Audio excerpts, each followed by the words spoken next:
Good morning, everyone, or good afternoon if you are joining us from the East Coast. Good morning if you're joining us from the West Coast.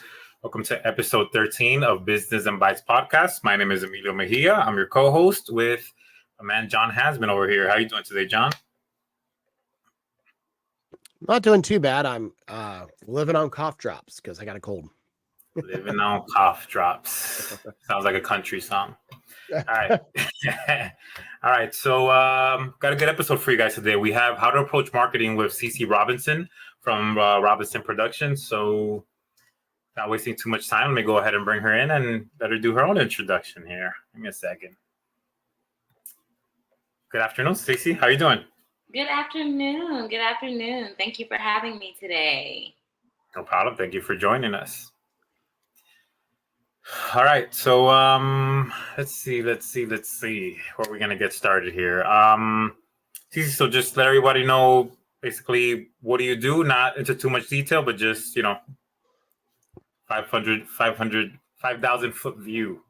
Yes. So a 5,000 foot view of what I do is I am the founder of Robinson Productions, which is a one-stop marketing shop for businesses. So businesses can come to our company and we really partner with them, helping them, one, really elevate their marketing strategy, but really helping them with all of the pieces and elements that go into elevating that marketing strategy. Awesome. Okay. So everyone, we brought on Ceci because, as you guys know, we try to bring on valued guests that are going to bring more value to your small business, or if you're a decision maker on the decisions that you make within the small business. So today, let's start with a couple of things. Which topic we want to start off first? Do we want to start with how to properly budget for marketing? Is that a good one? Yeah, I think that's probably That is probably the first step. And I can kind of just open the conversation with a quick stat from a company called WordStream. So if your business is about under 5 years, you should be spending about 12 to 20% of your revenue on marketing. And if your company is older than 5 years, then you should be spending about 6 to 12%. And I think that's a good place to start because a lot of companies, a lot of clients come to me and I ask them, what's your marketing budget? And they say, I don't know. Or they never thought about it, or they don't have an exact number. And I think that really having a budget for your marketing is going to be the northern star of where you can take your marketing and the things that you can actually realistically do within a quarter or within a year. So I definitely think that knowing your budget is extremely important. Say that one more time. 12 to 20% of your revenue if you're younger than 5 years? Yes. And if you're older than 5 years, then it's 6 to 12%. And if you're older than wow. Okay. I have to get myself a pay cut and throw some more funds into the market. Yeah. So look, if you're a $600,000 business, that looks like it's about, what did I see? I just had it a second ago. I think it was $5,000 or $6,000 a month just to go to marketing.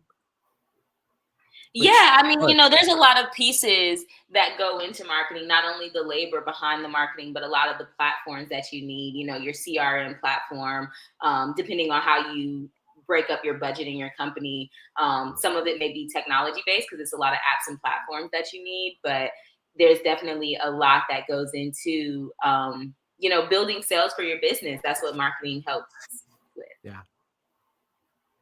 Would you say there is maybe it changes for every type of business. Is there a specific way to allocate that 12 to 20%? Like, would you say it should be more, I'm just going to throw stuff out there. Should it be more cold calling, more cold email, but in-person events, SEO, or, do you have your favorites? Do you have these are your top two? So I would say that it depends on every business because every business is different, right?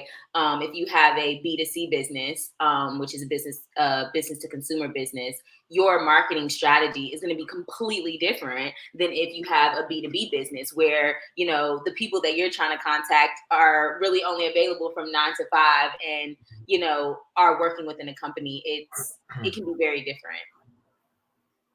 That's a good point. I run into a lot of people and we have the conversation and they always ask me, are you guys on Instagram?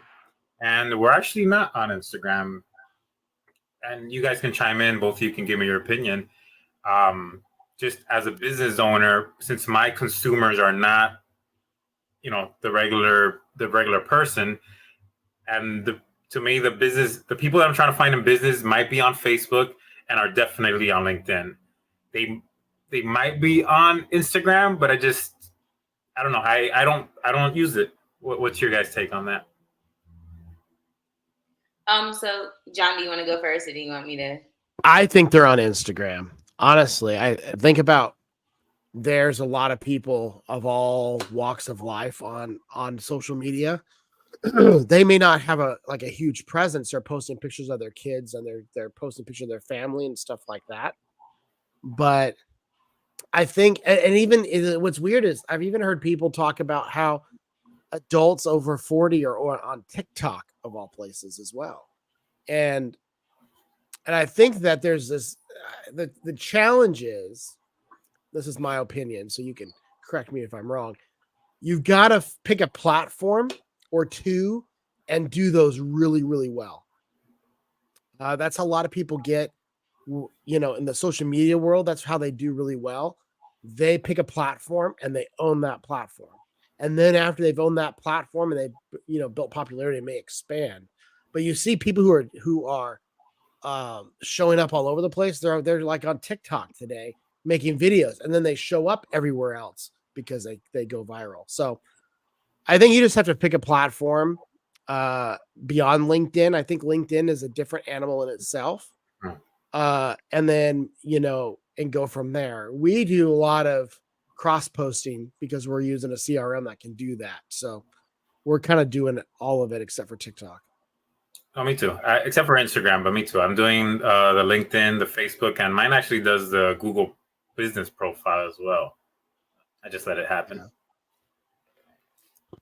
Yeah, I think there's two sides of that, right? I think there's a piece of, yes, most people are on Instagram, but you really have to look at the intent as to why people go to specific platforms, which I always say to my clients, pick two platforms, kind of like you said, John, to really own. But those two platforms that you pick are very heavily dependent on your customer behaviors. While you may have your customers on Instagram, when they go to Instagram, are they really looking for cybersecurity and technology solutions? No, they're trying to look at, fun things. They're trying to look at cats or, how to organize their house or different things like that. So I think that really understanding the intent behind why people use certain platforms can really help you understand which platform should I be using, versus like a LinkedIn where people go to LinkedIn for work. People go to LinkedIn for their career. People go to LinkedIn for professional connections. So if you are trying to really build a B2B business, LinkedIn probably would be a better platform for you because of the intent behind why people go on the platform, not necessarily just the amount of people that are on the platform. That's what I was trying to say, but you made it sound like 20 times better. All right. So yeah, I think what I am trying to do is add more shorts, like the short videos to those two platforms, to the Facebooks and the LinkedIns. I think that's what's very popular right now, like the 10, 20, 30-second, very informational type of approach. Yeah, I've also considered changing my Facebook or Instagram personality to be a little bit more fun, if that makes sense. Like kind of like you just said, Ceci, when you're going to Facebook or Instagram, you're not looking for this nerd talking about cybersecurity. You're looking for maybe something that's more entertaining. So I've considered doing, more of an entertaining side on those two platforms, just to try to grab a different style of audience. Yeah, so there's actually this word called edutainment, where you are educating people as you're entertaining them. And I think that's a great way to do content. I feel like today people are always talking about content. Content is like the buzzword of 2023 and 2024. But really understanding like what type of content are you posting and like how to generate that really good content for your audience. And I feel like a piece of that is having that market analysis. You know, what do your audience want to hear? Not necessarily what do you want to sell them or what do you want to talk about, but what do they want to hear? What's going to benefit them in their lives? And then also, John, a piece to that fun is relatability. You know, it's hard for me to go to a new client and just throw out a whole bunch of marketing jargon that no one wants to listen to that except for me because I'm a marketing expert. But if I break it down and I make it very relatable and I use everyday words that people know and understand, that's a piece of that fun, you know, being able to understand and kind of go along on that journey with the content. Yeah, it's really good. I agree. Yeah, we have that issue sometimes, like John said, right? We're IT nerds. That's kind of where we came from. And then one day we decided, hey, we should make this a business and run it. So sometimes we have that conflict of, do we go in there and do we throw IT at them, or do we talk about how we're helping their business and how we can help them grow their business without all the IT jargon and terminology? Yeah, took a while to do that. What do they call it? Put our sales hat on and take our engineering hats off. It took me a while to be able to, you know, tweak that to where it works properly. Yeah, and I would even say, you know, listen to your I'm a very big customer advocate. Like, I'm customer obsessed. I feel like, you know, in order to have a great business, you have to have a amazing customer experience, and take those words that customer are using and, you know, spit it back out to them. Maybe even telling them the correct terminology, but using the words that they're already using to kind of guide that conversation is a great way to loop them in. I agree. Okay, so with that said, why don't we go ahead and shift gears a little bit? We've already touched on some things that I think are essential to the foundation of marketing, but why don't we shift and you tell us what are the key marketing things that we should have in place? I know you already mentioned a little bit about the budget. What else are like these are the, I don't want to give it a number, but these are like the things you have to have or you definitely should have that maybe create the most impact? Yeah, and I'm not going to go in any particular order, but I think I'm going to definitely talk about the first one that you guys already talked about, which is a CRM. And I'm going to couple CRM with good data because a lot of times my clients have a CRM tool that they're using, but the data isn't good. The emails aren't correct. You know, people's names aren't spelled correctly, or they just don't have the actual data. They don't have the phone numbers or things like that. So having a CRM platform where you can actually manage all of your consumer data and really build that journey as well, because that's CRM stands for customer relationship management, for those, you know, listening that don't know. And that's exactly what that tool is meant to do. It's meant to automate the way that you build a relationship with your customer. It's meant to give them a better experience from a customer point of view, because let's say you know their birthday and you send them an email, happy birthday, you know, get 20% off or something like that. Or you know they're coming up on their 3-year anniversary of being a customer with you, and you celebrate that with them. You can't keep all that information in your phone or in your head, even though people think they can. You really need a platform that can organize and leverage that data for you as well. And in order to be able to leverage the data, you have to have good data. I would say, you know, checking your data at least quarterly, cleaning it out, making sure you're getting rid of duplicates, you have, you know, accurate emails, you have accurate phone numbers is really important. All right, so properly managing our CRM. I think you're right, and I suck at it as well. I'm not very good at all the marketing things, but like we like to say, or what we like to practice is better done than perfect. So I've definitely been trying and making strides to it. I actually added like a calendar entry, like every morning, you know, we're working in the CRM for at least 30 minutes to an hour. I don't know exactly the order that I should be working on stuff in there. I usually try to see if I already have like my newsletter out for that month, then I won't worry about that. But if I haven't, I'll focus on that. And then I'll focus on the social media postings for like the different platforms. and if I started a campaign, but definitely things that I have to work on there. Yeah, and I would also say, like, looking back at the data as well. I think when we're in the hustle and the bustle of every day, we're kind of just using the platform to get, our information out there, kind of using it in our day to day. But another piece of the CRM that's really supposed to be helpful to business owners is the analytics part, is the reporting part. So running those reports, what email performed the best this month and why? Did you run any A/B testing? And what was the results of that A/B testing? Really being able to look at those statistics, because while marketing is a lot of creativity, and that's one of my favorite pieces, it's a lot of analytics as well. And you have to be able to read those results and read those reports to understand how to do better in the future. Otherwise, you're kind of just guessing. Is there such thing as like CRM coaching? Like, is that something some people can go and find? I assume, right? So I wouldn't say there's an overall CRM coaching, just because there's so many platforms and all the platforms work differently. But most of the platforms do have their own type of coaching series that you can take, like on YouTube or on their actual website.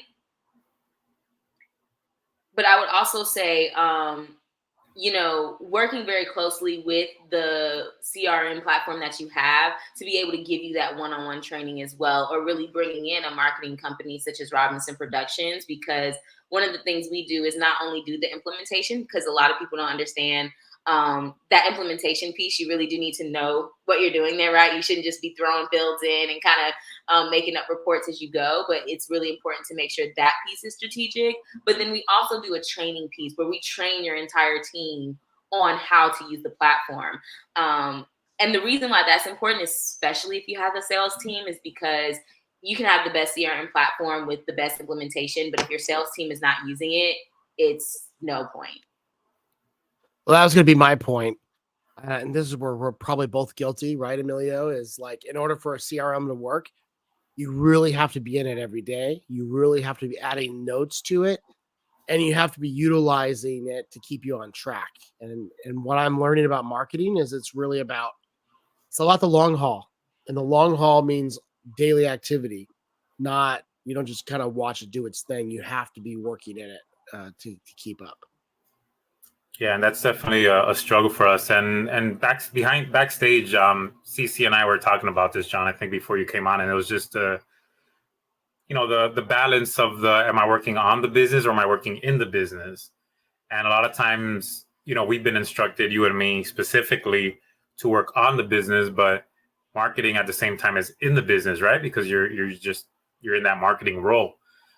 So yeah, it's definitely been a juggling act for us, we can say. Yeah, I noticed that with a lot of clients and a lot of past clients as well, which is why bringing on a marketing team can really be helpful, because that marketing piece is kind of really taken off of your hands. And you can really work, like you said, on the business to be able to, do the things that you need to grow the business without being overwhelmed with like the mundane task of like making sure your emails are set, making sure your SMS messages are set, making sure you are building journeys and different things like that. Can the average marketing agency do they cover everything? Do they cover an amount? So I'll give you an example. Let's say that my revenue is 100K a year and your recommendation is 12 to 20%. So for that 12 to 20%, is that covering everything I should be doing? Is that cover some of what I should be doing? Should we split the task? Like my marketing agency does a couple and I do some things, or what's your view on that? So it really does depend business by business. One thing I will say is you don't want to take all of your marketing budget and put it into a marketing company, because there's going to be other elements that you're going to need to pay for as well. So as a marketing company, if you're like, hey, I want to run ads, I can do the keyword research for you. I can set up the ads, but then you then have to pay that platform to run those ads. So I think that that's a common misconception is people want to dump all of their marketing dollars into a marketing company when you really need to allocate some of those funds to the platforms that the marketing company needs to leverage, the marketing campaigns that they're running. And then as far, you also asked me about,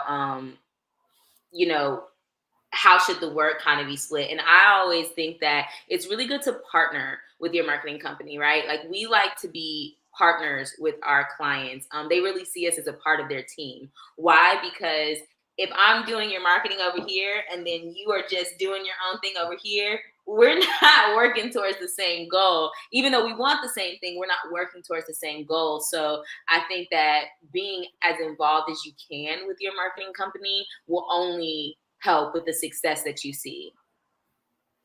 I completely agree with that. And I think John resonates with what I'm about to say. When we come in, we like to be the strategic partner, right? On the IT side. If you're trying to grow your business in a certain way, and I'm trying to help you manage and grow your IT in a certain way, and if we align those two, they can help, right? I'll give you an example. Right. You have a task that takes you 15 clicks, let's call it, right? And that takes somebody a time of 30 minutes. What if I can get that down to 5 clicks and it takes them 10 minutes, right? And now that allows you to produce more in a day or something like that. But if I'm just the guy that you call when something breaks and you don't involve me in decisions or in how the business is growing or some of the operations, then we can't help you there. So I do see how you say that the things should align and that you should be on the same page. And it just allows the relationship, I guess we can call it, to be a lot more productive. Yes. Well, I think it's the same as IT, right? Like, I said somebody that, the average IT spend should be 5%. And they went, you want us to pay you 5%? And I'm like, that's not what I'm saying. I'm saying that when you think about software costs and you think about licensing and you think about tools and you think about computers and all of those things, it ends up adding up to 5% potentially. But I think marketing's the same way. Like, you're adding not just a firm, but you're adding, what does it cost for your CRM? If you're on HubSpot, it's expensive.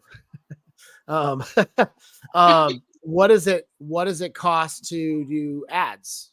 What does it cost to get literature for going to events? All that stuff is all within your marketing budget. And so you're doing your best to allocate out, like, what are your priorities? And my experience with marketing is some of it is proven, some of it is trial and error based on your location, your business, all of those things. And you spend, I can't tell you how much money I've spent on random stuff that didn't work. And I ended up just exiting out and doing something different the next year. I got some of those. I think I do some money at like Facebook ads. So, when you post something, it's like, hey, boost this. And for some reason, you're like, this is a great post. This is the best post I've ever had.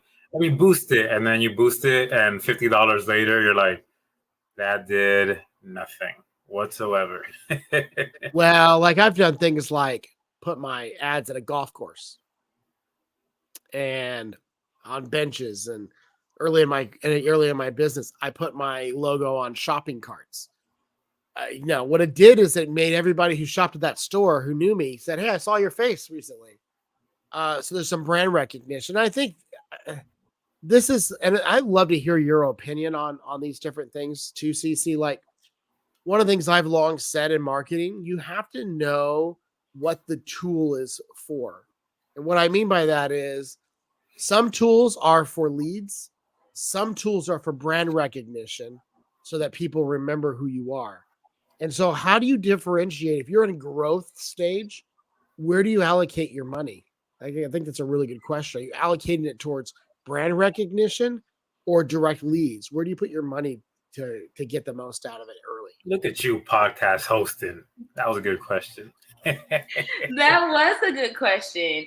And I don't think so. Like I said, every business is different. So I don't think there's a one answer for all businesses, but I do think there is room to put efforts in both, right? And before, you kind of mentioned, some things are kind of like luck of the draw. Like, is it going to work or is it not? And I think that recently in marketing, we have found a lot of ways to strategize what we are doing, but also see very quickly if something working. And determining what that goal is of that campaign, right? Like, do you want the goal to be to just spread brand awareness? Because if people can't see you, they can't purchase from you, they can't do business with you. Or are you trying to actually take those people that have already seen you and convert them into leads? And what a lot of business owners tend to forget is having a customer is a lot like dating. You can't meet a customer, say, hi, my name is, and do business with me. You know, you really have to nurture them. And a lot of those nurture pieces come with the type of content that they see on social media, seeing you at multiple events. And so sometimes the campaign that you're doing is achieving both, but you really want to focus on what is that goal that you're trying to achieve and make sure that every step of the way you have some type of KPI to determine, is this working? You know, you want to determine, is this working before you get to the end? If you have a campaign and it's focused on brand awareness, is the brand awareness working? Like, are we actually increasing our social media engagement? Are we actually increasing the amount of emails that we have on our email list? Using really specific key performance indicators to determine, is this working for my business before I just run the whole campaign? Yeah, that's true. And I think sometimes the misnomer or whatever you want to call it is that you start marketing and it's going to like work within a month. Or you do something that's brand awareness, thinking it's going to give you lead results when that's not really the case. Your goal, like great example, chambers are in my mind, they're not direct lead creators. They can be, but they're brand awareness. You're showing up to an event, shaking someone's hand and getting to know people. But the chances of you getting a direct lead, unless somebody's like, holy hell, I need you in IT, like I just clicked on something or my world's falling apart. Most of the time, you're just getting people to know you and you're just creating brand awareness about your brand. So you have to go into those types of events or those types of things just knowing that they have some things have a longer turnaround than others. And then all of marketing takes a long time. Yes, marketing is, you know, building that relationship. And I kind of have two pieces to that. One, I think you can be doing lead generation and brand awareness at the same time. Mm-hmm. So for example, if you're going to a trade show, you're doing brand awareness because people are being able to see your banner, they're able to see your logo. And we know that helps, you know, people being able to see your business, see your colors, see your logo, see you multiple times. They're able to kind of recognize you. But also the lead generation piece comes into maybe everyone that comes to your table signs a form. And what you do with that form becomes the lead generation. Like maybe you send them an email series. So I think you can be achieving both at the same time. And then just another piece that I wanted to mention is marketing is not sales. I think sometimes those get very confuddled. And a lot of companies go to marketing companies expecting sales. And while marketing has a very heavy indirect impact on sales, and sometimes a direct impact on sales, it is not sales. It is meant to support your sales team in pushing your product or your service. It's a very good point. And it took us a while to learn that as well. It took us a while to learn a lot of things on the sales and marketing side. Like, as I mentioned, you know, our background was the engineering and operations side of things. With that said, I have a question, and we touched on this briefly, Ceci, but I want your take on it. Is there such thing as too late? I'll give you an example. I go to the networking event and I meet you in, I think, late January or very early February. Let's say I got leads there and I haven't touched them. Is there such thing as it's too late to touch them now? I wouldn't necessarily say too late. I think that the way that you engage in them will be different based off of the time span. So like if you reach out to them 48 hours afterwards, you can say, oh, hey, it was nice meeting you at this event. If you're reaching out to them 3 months later, they may not even remember that they went to that event. So maybe it's just an email, you know,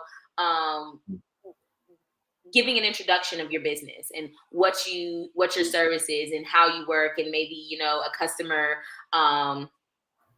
story or something of that nature. So I don't think that it's ever too late, but I will say, the quicker you can do the turnaround, the better. Because those leads are still warm. So like there's a difference between like a warm lead and a cold lead, right? So if you're doing that 48-hour turnaround, that's more of a warm lead. If you're doing a turnaround 3 months later, that's turned into more of a cold lead. It's a little lukewarm at that point. Yeah. You're muted, John. Sorry. Hate it when that happens. Make sure you use the word recently, because that'll solve all of it. Because, you know, your idea of recently might be different. Yeah, that works. That works. All right. Just want to run that across because I think that's the predicament I'm in at the moment. Well, I think that's the thing. Like, one of the things we do with all of our leads when we get them is we immediately stick them in a campaign. So like if I shake someone's hand at a marketing event, if you're seeing this and you shook my hand recently, you're probably in a marketing campaign already. And you're getting.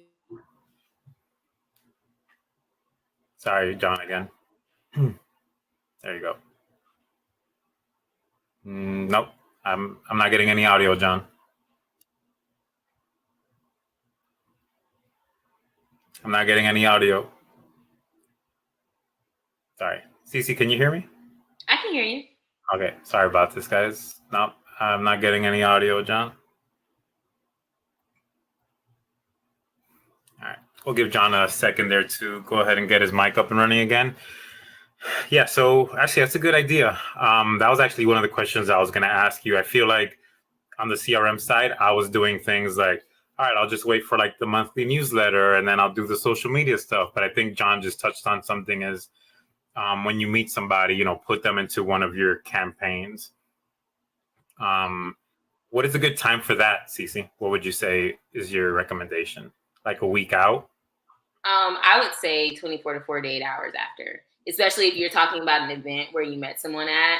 You really want to send that follow-up as soon as possible while it's fresh on their mind. They remember your face, they remember what they talked about with you, and then they see that email, right?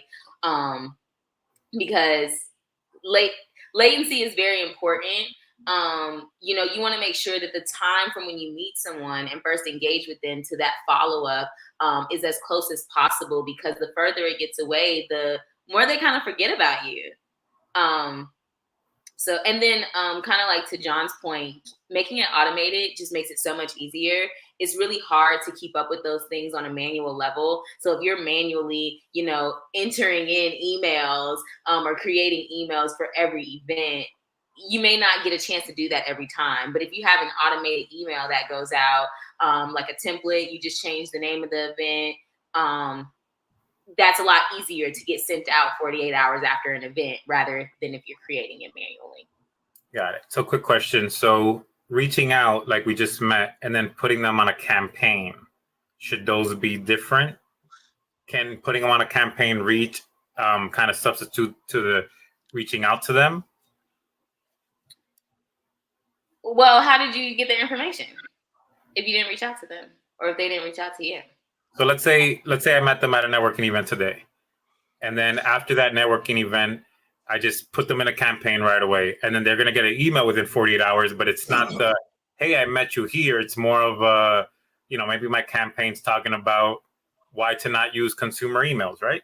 Why to not use Gmail. Yeah. And to that, I would say I'm going to go back to the dating analogy. Got it.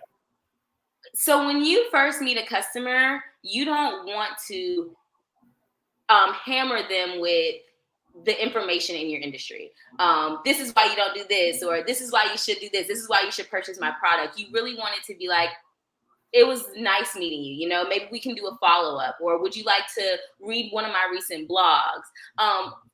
Having that connection to how they met you in that first email or that first message is really important, because that's how you're creating and building the relationship.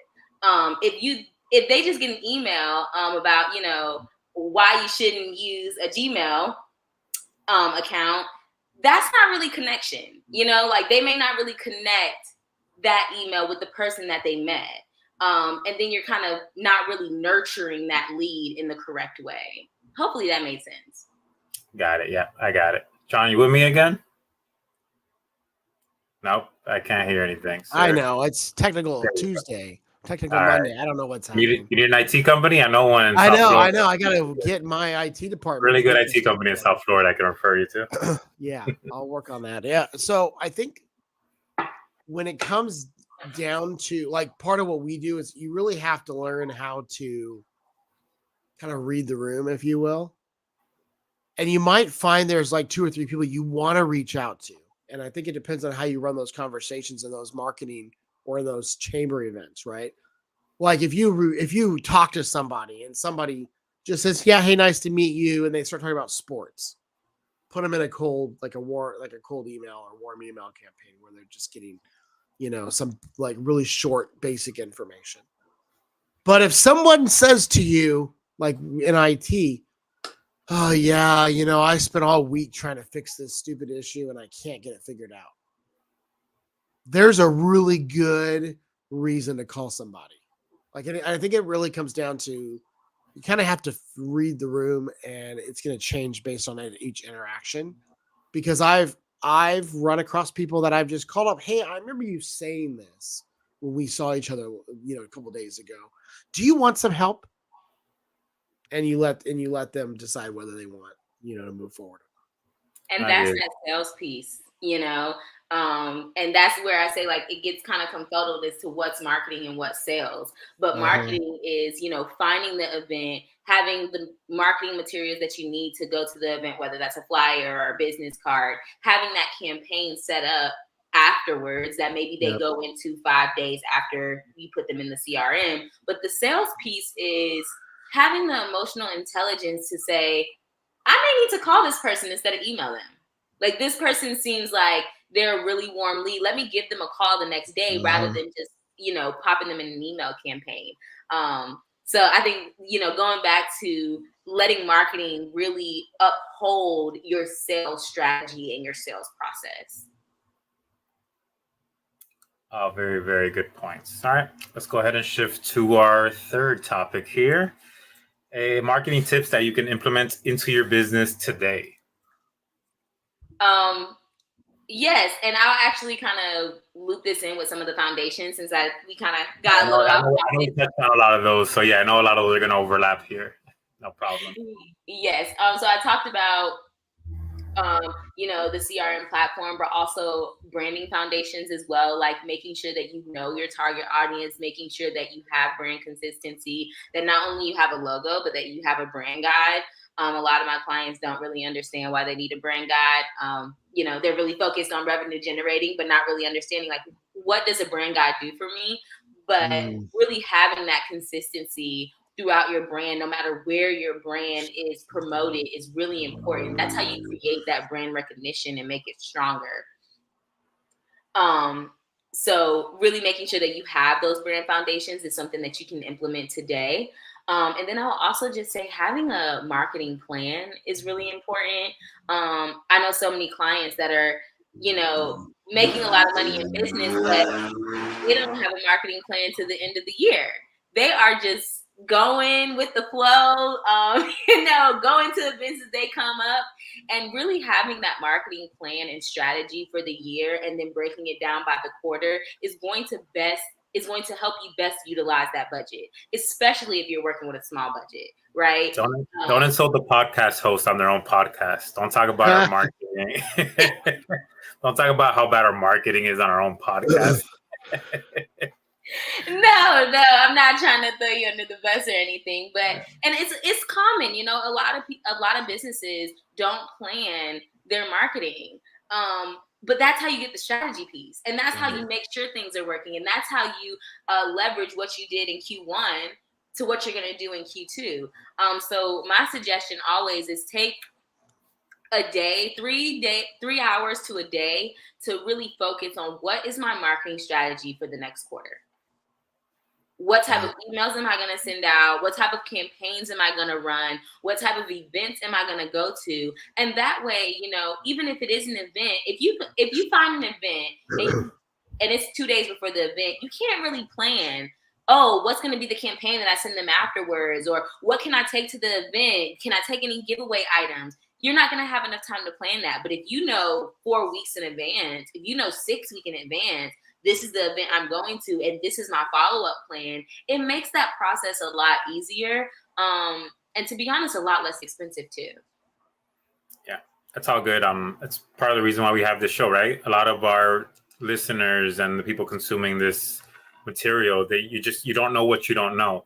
And, I'm definitely a victim of this, especially, you said marketing is not sales. We didn't know that at the beginning. To us, it was sales and marketing was kind of, if I see somebody and they say something even remotely close, like I'm trying to like almost close them on the spot type thing, we don't know that we have to, a certain amount of touches and market to them like this, and maybe not like how you market it to the other person. So I definitely resonate with a lot of what you said there. Yeah, and going back to that CRM, it really helps with the sales piece because you're able to put in, like I said, someone's birthday is coming up, or you're able to put in, we talked about, their kid's soccer game or something like that. And you can follow up on things like that, because I think another piece that we don't talk about often is people do business with people that they like. Because people don't like to believe that, right? They feel like, oh, well, I have the best product or I have the best service. Well, people like doing business with people that they like. So getting to know people and being able to leverage that CRM to curate relationships with your customers can take you a really long way. Okay, let me interject real quick because we got a live question. Hold on. Will Casterlo Jr., which he's also a IT business owner that's in one of our business groups. And he just asked this one. What do you do when you're calling potential leads and you're not landing any FTAs? FTAs is what we call first-time appointments, says Ceci. You're going through your scripts, you're sounding more original, but still not getting anything. I've been doing this for 3 or 4 months. I hope you're listening, Will, because we're about to answer it. Yes. So the first thing I would say is, are you contacting the right leads? Are these the right people? Because if you are continuing to contact the same type of people and no one is actually booking that first time appointment, you may not be contacting the right people. And that could be in a space of maybe you're not contacting the right roles of people. Maybe you're not contacting the right types of businesses or industries, but really understanding, like, is the audience that you're targeting, are the people that you're calling even the right target audience for your business? And then also maybe adding in, so they have actual campaigns that you can set up for what we consider like cold leads. So maybe you called them, they didn't schedule an appointment, or maybe you called them twice, they didn't answer, but you can put them in a campaign that nurtures them where they're at. They're not a warm lead, they're a cold lead. So you put in certain nurture items to really nurture that lead. So that's a way that you can do that as well. All right. And a quick follow-up to that.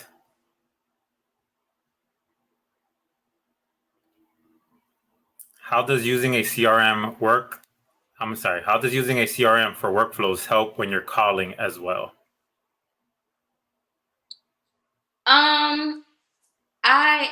Let me read that question one more time.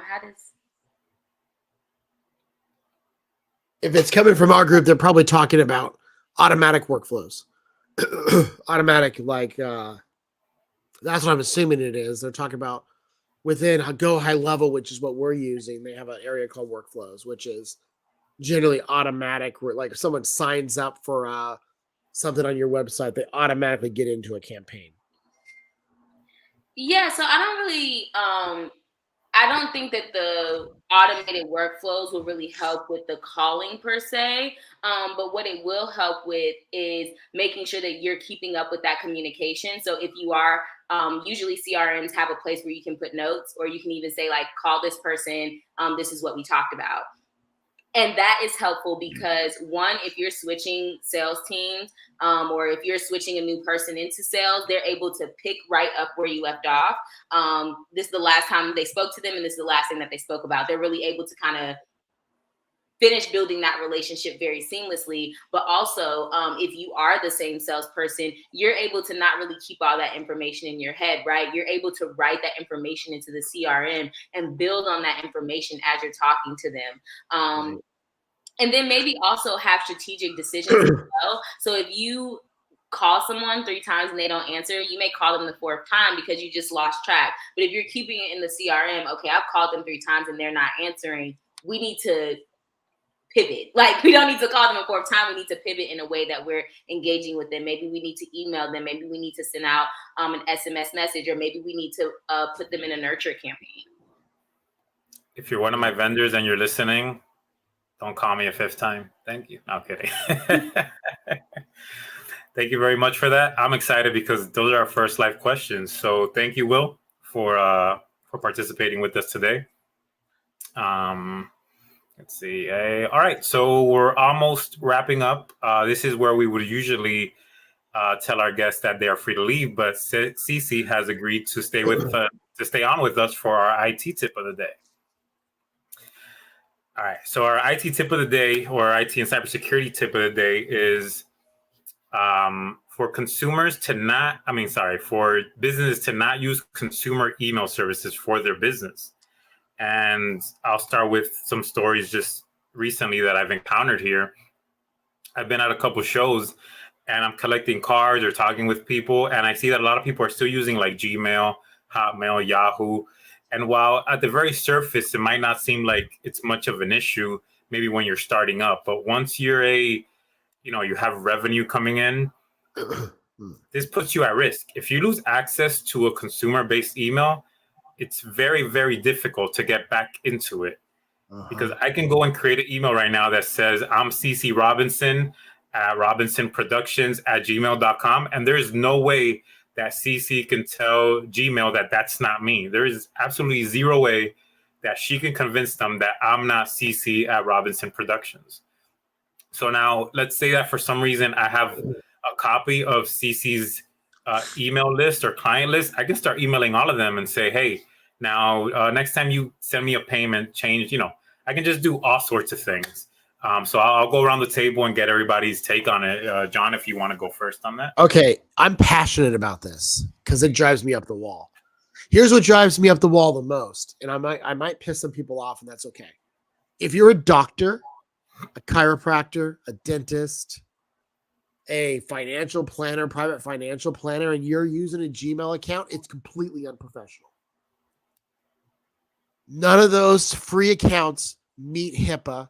None of those free accounts, they don't meet any requirements for your industry. Stop it.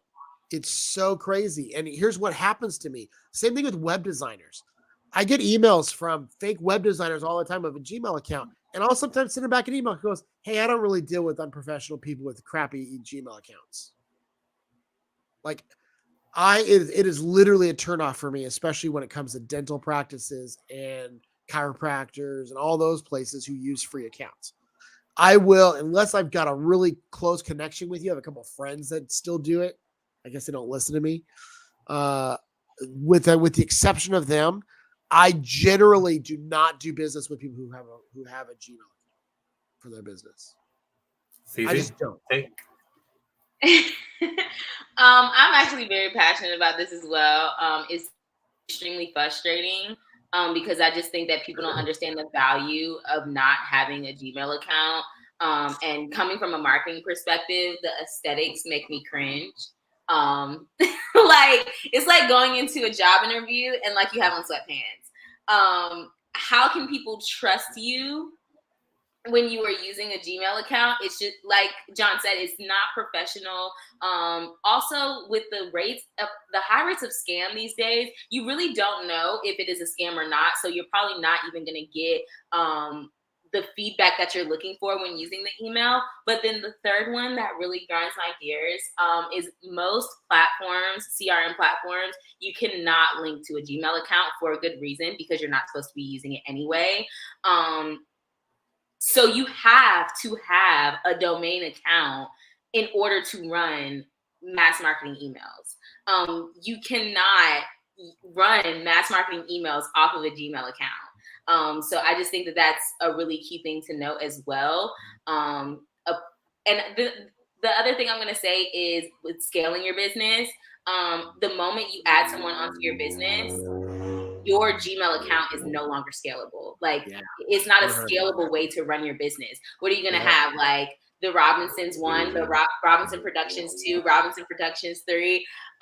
No, right? You have to have people's name at your domain. I see it all the time. People who are like, I'm laughing because you're saying no, but I see it all the time. Yeah, we do. We literally see it all the time where people are like, Jimmy at Jimmy's Construction at gmail.com, Sally at Jimmy's Construction at gmail.com. Stuff like that. Crazy. If I'm approached by a business and that's what they're using, before we even sit down at the table, first thing is we have to move to a corporate style email system. And if that's a non-negotiable for them, then it's been a pleasure to meet you. Let's shake hands and let's part ways. And hopefully one day we'll meet again. I just had a client who had all Gmail accounts and they had a corporate email too, but their old Gmail accounts were being used for key operations, and they had a falling out with one of their employees, and she wiped everything. We could only get back the corporate stuff that we were protecting. Yeah, I've got a business this way. I've got a business with the outfall, the aftermath of what happens when you use this. Yep. So drives me up the wall because I see it all the time, and I think that when you see, especially it really bothers me when people in professional services or medical are doing it. People who are really supposed to care about your data are using Gmail accounts or Hotmail accounts or Comcast accounts. And here's the thing about it. If you're just the 1 person or 2 person shop and we're like, as an IT company, we're too big for you and we're not a good fit, it's not that expensive to get a domain account. It's like $12. 5. So, yeah, or 5. Yeah, even. I mean, like, email only $5, and then your domain for the year is $20 a year. So $20 a year, and then $5 for Microsoft. That's it. So you're making a really bad business decision over like $150 a year or less. Something like that. Like, sorry about this. There's like some guy speeding by. No problem. Yeah, it was loud. I had to have my windows open, so all the traffic people. But yeah, I think it's just one of those things that you really have to think about how people are going to perceive you. And if you're trying to sell a really professional service and you're on a Gmail account, at least for me, it makes me kind of think twice. Maybe it's because I see it all the time and I'm in a different industry. But if I see a dental, oh man, it's like, dude, it's so easy to set up. It's gonna take you like 10 minutes. It's not even gonna take you that long to set it up. Right. Yeah. So it's one of those things that is a pet peeve. And then also we can't, as a cybersecurity company, we can't protect those accounts. Yeah. Like we can't add additional layers of security on them. We can't monitor them for, out of country traffic or logins. There's a lot of things we can't do with those accounts that we can do when we get into the professional realm. So there's so many reasons that you shouldn't do it. Agreed. All right. So we're coming up on our 55-minute mark. It's been a great interview, great podcast episode today. Ceci, if you want to let the listeners and the consumers know what you can provide for them, go ahead. Give you a couple minutes to promote your socials, platforms, business, your favorite pet dog food, whatever it is you want. Go ahead.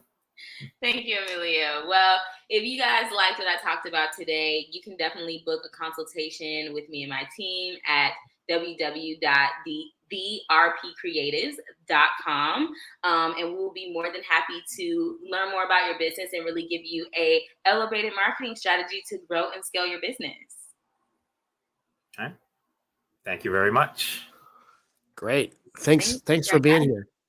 Yes, thank you for having me. This is a great conversation. Yeah, absolutely. We'll have to have you again. Yeah, I told you. We'll marketing worlds collide. Yeah, love it. Plan another episode once me and John have a little bit more marketing under our belt, so we can make the question be a little step above, challenge you a little bit more. Yeah. Yeah. Well, this is still a really good conversation. I think a lot of people probably got some good tidbits, because I think a lot of the, marketing hurdles that you guys are having are, everyone's having them. A lot of businesses are having them. They're very common. Yeah, 100%. And I think just remember it takes a little while, and you have to be diligent. I think that's the biggest thing that people struggle with. So awesome. All right.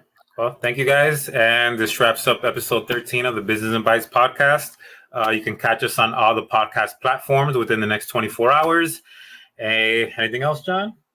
No, I think that's it. We'll have this out early this week on all the podcast platforms. If you're watching this and you don't have time to sit in front of the computer, we'll have it on Apple Podcast here probably by Wednesday or Tuesday. Okay. Thank you, everybody. Okay. Awesome. See ya. Thank Have you, a great guys. day.